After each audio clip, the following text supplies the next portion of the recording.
The crystal glasses clinked against the mahogany dining table as my father's laughter echoed through our family home. It wasn't the warm kind of laughter that makes you feel safe. It was sharp, dismissive, the kind that cuts deep and leaves scars.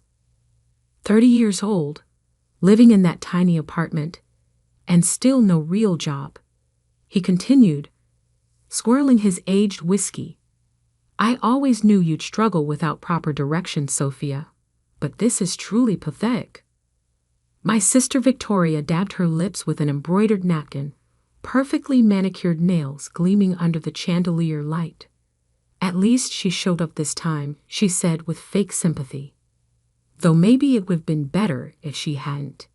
I sat there, quietly cutting my steak into precise squares, just as I had done at countless family dinners before. Each piece exactly the same size, each movement deliberate and controlled, just like my plan.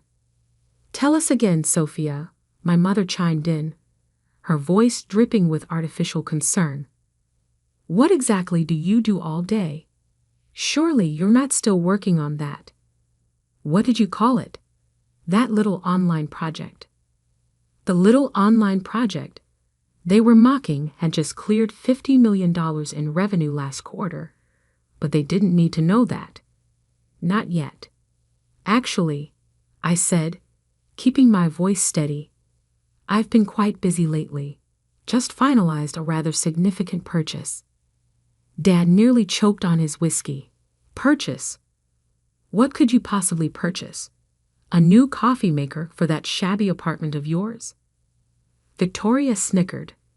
Or maybe she finally bought a professional outfit for job interviews.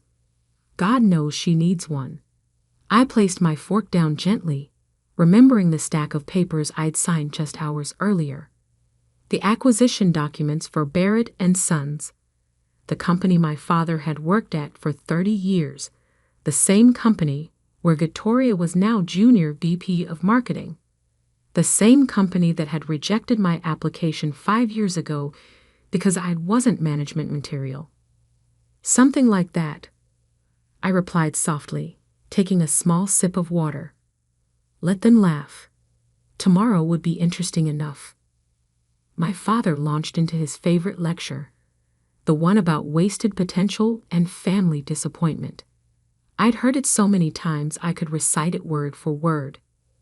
How I'd embarrassed him by dropping out of business school. How Victoria had followed the proper path, climbing the corporate ladder at Barrett & Sons while I played around on computers. What they didn't know was that my playing around had built Nexus Technologies, one of the fastest-growing digital infrastructure companies in the country. I'd kept my name out of the press, used a holding company for public dealings, and let everyone assume I was just another failed startup kid living off family charity. At least tell me you're looking for real work, Dad pressed, his voice growing harder. Barrett & Sons always needs administrative assistance. Though with your track record, even that might be a stretch. I thought about the meeting scheduled for tomorrow morning, about the email that would go out to all Barrett & Sons employees at exactly 9 a.m., about how the company's new owner would be announced, and how my father's face would look when he realized who that owner was. Actually, I said, standing up slowly, I should get going. Big day tomorrow. Victoria rolled her eyes. What's big about another day of unemployment? I picked up my purse, a simple leather bag that probably cost more than their monthly salaries combined. You'll see, I said quietly. Thank you for dinner, Mother. As I walked to my car, I could hear them through the open dining room window, their laughter mixing with cruel speculation about my future. I smiled, knowing it would be the last time they'd laugh at me like this. My phone buzzed with a message from Marcus, my COO. Everything set for tomorrow. Board approved the final terms. You ready for this?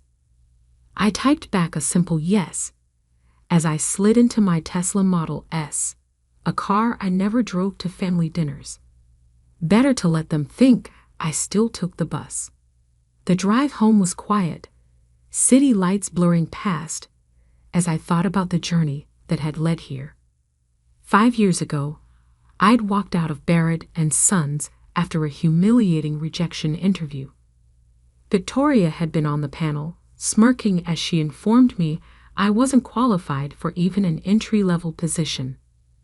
That night, I'd taken my savings, a solid understanding of enterprise software, and an idea that would revolutionize how companies managed their digital infrastructure. While they thought I was failing, I was building. While they mocked my little online project, I was scaling. And now, while they laughed at my unemployment, I was about to become their boss. My apartment wasn't actually small. It occupied the entire top floor of a renovated industrial building downtown, with floor-to-ceiling windows and a view that reminded me daily of what I'd built. I kicked off my modest flats, replacing them with the Louboutins I preferred when not playing a role. Another message from Marcus. PR team has the announcement ready. Legal says everything's clean. No way for them to challenge the acquisition. I poured myself a glass of champagne I'd been saving for this moment. Perfect, I replied. See you at 8:30 a.m. Settling onto my balcony, I watched the city pulse below. Tomorrow, everything would change. Not just for my family, but for Barrett and Sons itself. The company had potential, but it was stuck in the past, resistant to digital transformation, bleeding market share to more innovative competitors. That's why the board had been so eager to accept my offer. They'd seen what Nexus Technologies could do, how we transformed other traditional companies into digital leaders. They didn't care that I was Richard Barrett's daughter. They cared that I could save their company. My phone lit up again, this time with a message from Victoria. Thanks for gracing us with your pathetic presence tonight. Maybe next time bring some actual accomplishments to discuss. I didn't respond. Instead, I opened my laptop and reviewed the announcement one last time. Barrett and Sons announces acquisition by Nexus Technologies. Sophia Barrett, founder and CEO of Nexus Technologies, to lead digital transformation initiative. Tomorrow at 9 a.m., this would hit every major business news outlet. Tomorrow at 9 a.m., my father would learn that his unemployed daughter now owned his company. Tomorrow at 9 a.m., Victoria would discover that her pathetic sister was her new boss. But this wasn't about revenge. It was about potential, both mine and Barrett and Sons. I had plans for the company, innovations that would propel it into the future. The fact that those plans would force my family to finally see me clearly, that was just a bonus. I finished my champagne and walked back inside, catching my reflection in the window. I looked nothing like the meek, uncertain woman my family thought they knew. In my real life, running Nexus Technologies, I was known for being sharp, decisive, and unapologetically ambitious. Tomorrow, worlds would collide. Tomorrow, masks would fall away. Tomorrow, everything would change. As I prepared for bed, I thought about what my father always said about proper direction and family disappointment. He was right about one thing: direction was important. He just never realized I'd found my own. The next morning dawned clear and crisp, perfect weather for a corporate takeover. I dressed carefully in a tailored black Alexander McQueen suit, Louboutins clicking against hardwood floors as I gathered my things. Today wasn't a day for playing small. Marcus met me in the lobby of Barrett and Sons headquarters at exactly 8:30 a.m. He looked sharp in his usual dark suit, tablet in hand, ready for what promised to be an interesting morning. Board's already here, he said, falling into step beside me. Security's been briefed. HR has the new organizational charts ready to distribute. Everything's in place. I nodded, feeling the weight of the moment. And my father? Victoria? Both arrived early. They're in their offices. No idea what's coming. The elevator rode smoothly to the top floor, where the board was waiting in the main conference room. Through the glass walls, I could see my father in his office down the hall, probably reviewing reports, completely unaware that his world was about to shift. At precisely 9 a.m., as planned, every computer in the building displayed a mandatory meeting notification. At the same time, the press release went live, and my family's phones would be lighting up with the news they never saw coming. I straightened my shoulders and took a deep breath. Time to step into the light. Ready? Marcus asked, hand on the conference room door.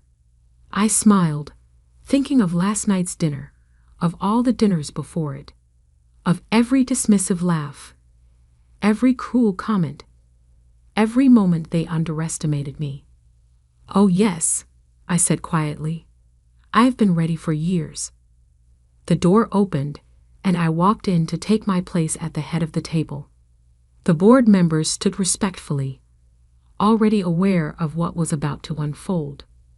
Through the glass walls, I could see employees gathering, phones in hand, whispering as they read the announcement. And then I heard it, my father's voice, loud and confused, echoing down the hallway. What the hell is this? This has to be a mistake. I smiled. The show was about to begin. My father's footsteps thundered down the hallway, each step heavy with confusion and rage. Through the glass walls of the conference room, I watched him approach, his face reddening as he gripped his phone so tightly his knuckles turned white.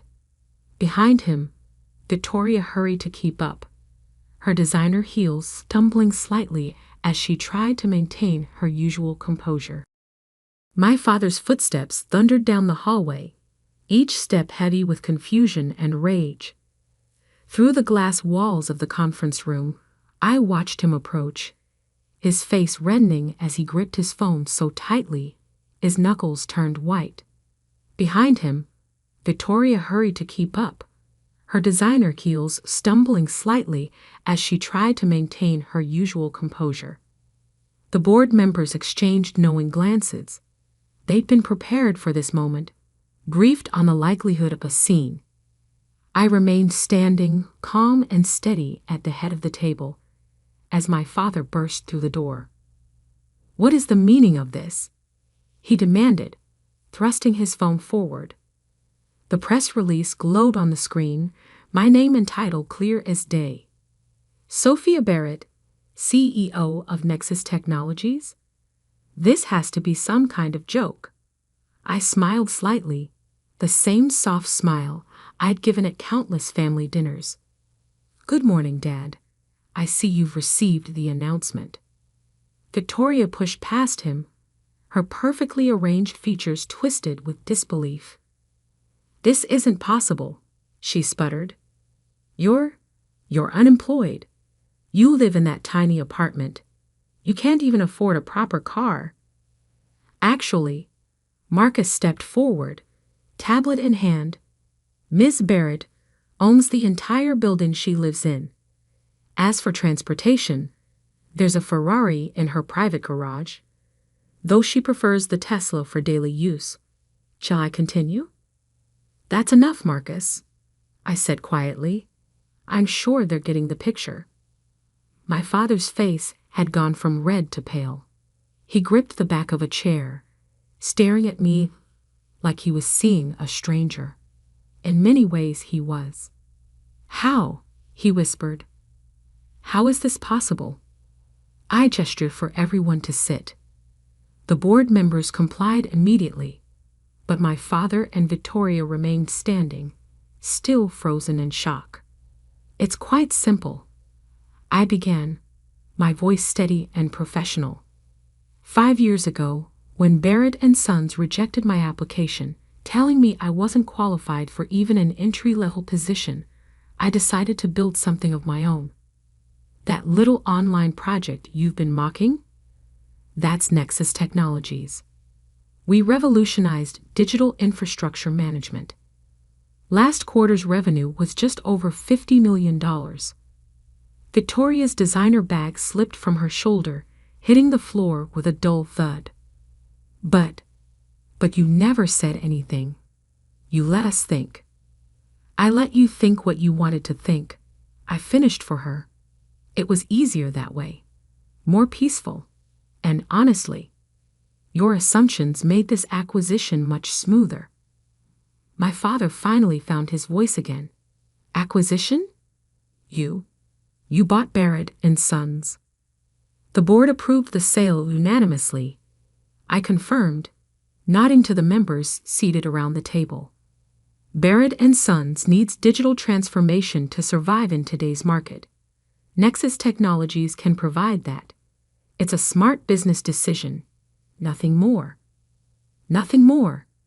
He exploded, his face reddening again. You secretly built a company, let your family think you were a failure, then bought out the company I've worked at for 30 years. And you call that nothing more? I stood slowly, placing both hands on the table. No, Dad. You let yourself think I was a failure. You chose to mock, rather than ask questions. You decided I was pathetic without ever bothering to understand what I was building. Those were your choices. The room fell silent. Through the glass walls, I could see employees gathering, trying to appear busy, while obviously watching the drama unfold. I didn't mind. Let them see. Let everyone see. As of 9 a.m. this morning, I continued, I am the CEO of both Nexus Technologies and Barrett and Sons. We'll be announcing the merger and digital transformation initiative later today. Your positions, I looked between my father and Victoria, will be evaluated as part of the restructuring process. Victoria's face went pale.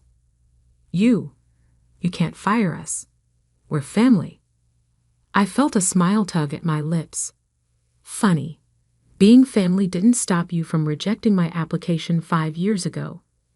In fact, I believe your exact words were family connections don't guarantee employment. Isn't that right? She sank into a chair, finally seeming to understand the magnitude of what was happening. Marcus, I turned to my COO. Please escort Mr. Barrett and Ms. Barrett to their offices. HR will be meeting with them shortly to discuss transition options. As Marcus moved to comply, my father stepped forward. Sophia, wait. Please. We need to talk about this. No, Dad, I said firmly. We needed to talk 5 years ago. We needed to talk at every family dinner where you belittled my choices. We needed to talk last night when you called me pathetic. Now we need to focus on business. He stared at me for a long moment, seeing me clearly perhaps for the first time. Gone was the meek daughter he thought he knew, replaced by someone he clearly didn't recognize. Was any of it real? He asked quietly. The small apartment, the bus rides, the struggling daughter act? The apartment is the entire top floor, I replied. The bus? Well, I believe in environmental responsibility. And the struggling? That was just your perception. I never actually said I was struggling. You just assumed. As Marcus led them out, I could hear Victoria's heels clicking against the floor, punctuated by what sounded suspiciously like a sob. My father's shoulders were slumped, his usual confident stride replaced by something heavier, more uncertain. Once they were gone, I turned back to the board. Now, shall we discuss the transformation timeline? The rest of that day passed in a blur of meetings, press interviews, and employee briefings. By late afternoon, my office, formerly my father's, was set up exactly as I wanted it. Floor-to-ceiling windows offered a view of the city I'd conquered, while inside, modern technology replaced the heavy old furniture my father had insisted on keeping. Around 6 p.m., as the office was quieting down, Marcus knocked on my door. "Your mother's here," he said softly. "Should I send her away?" I considered it for a moment, then shook my head. "No, send her in." She entered hesitantly, looking smaller somehow without my father beside her. Her designer outfit was slightly rumpled, as if she'd been sitting and wringing her hands for hours. "Sophia," she began, then stopped, seemingly unsure how to continue. "Have a seat, Mother." I gestured to one of the sleek chairs facing my desk. She sat carefully, her eyes taking in the changed office. "Your father, he's not well. This has been quite a shock." "I imagine it has been," I replied, keeping my voice neutral. "Finding out your pathetic daughter is actually a successful CEO must be quite surprising." She flinched at the word pathetic. We never meant to hurt you, Sophia. We just wanted what was best for you." "No," I corrected her gently. "You wanted what was best for your image. There's a difference." "Perhaps," she admitted, and for the first time, I heard genuine regret in her voice. "But we're still family. Surely there's a way to fix this." I leaned back in my chair, studying her. "This isn't something that needs fixing, Mother. The company needed digital transformation. I provided a solution. Business is business. And family? What about family?" "Family," I said slowly, "is what you make of it. For years, you and Dad and Victoria made it clear what you thought of me. Now it's my turn to show you who I really am." She stood, smoothing her skirt with trembling hands. "And who is that exactly?" I smiled, not unkindly. "Someone who built something meaningful, while you were all too busy laughing to notice. Someone who values actions over appearances.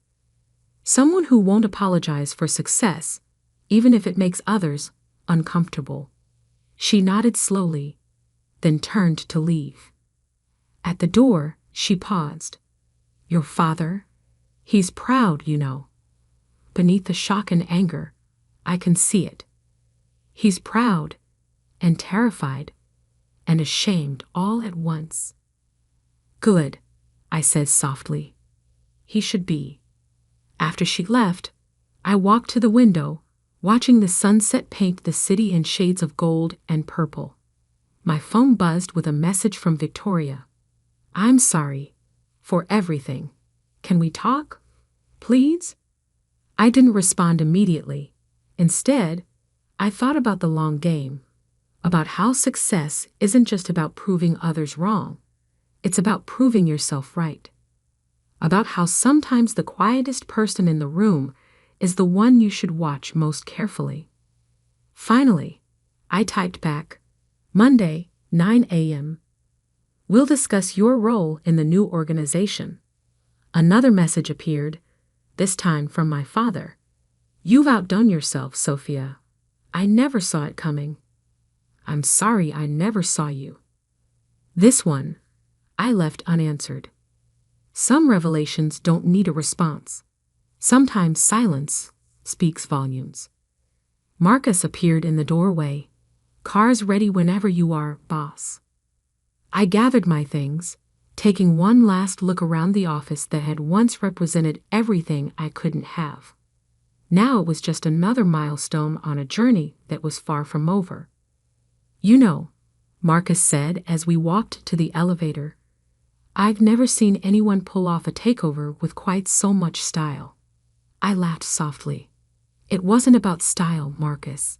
It was about substance, something my family never quite understood."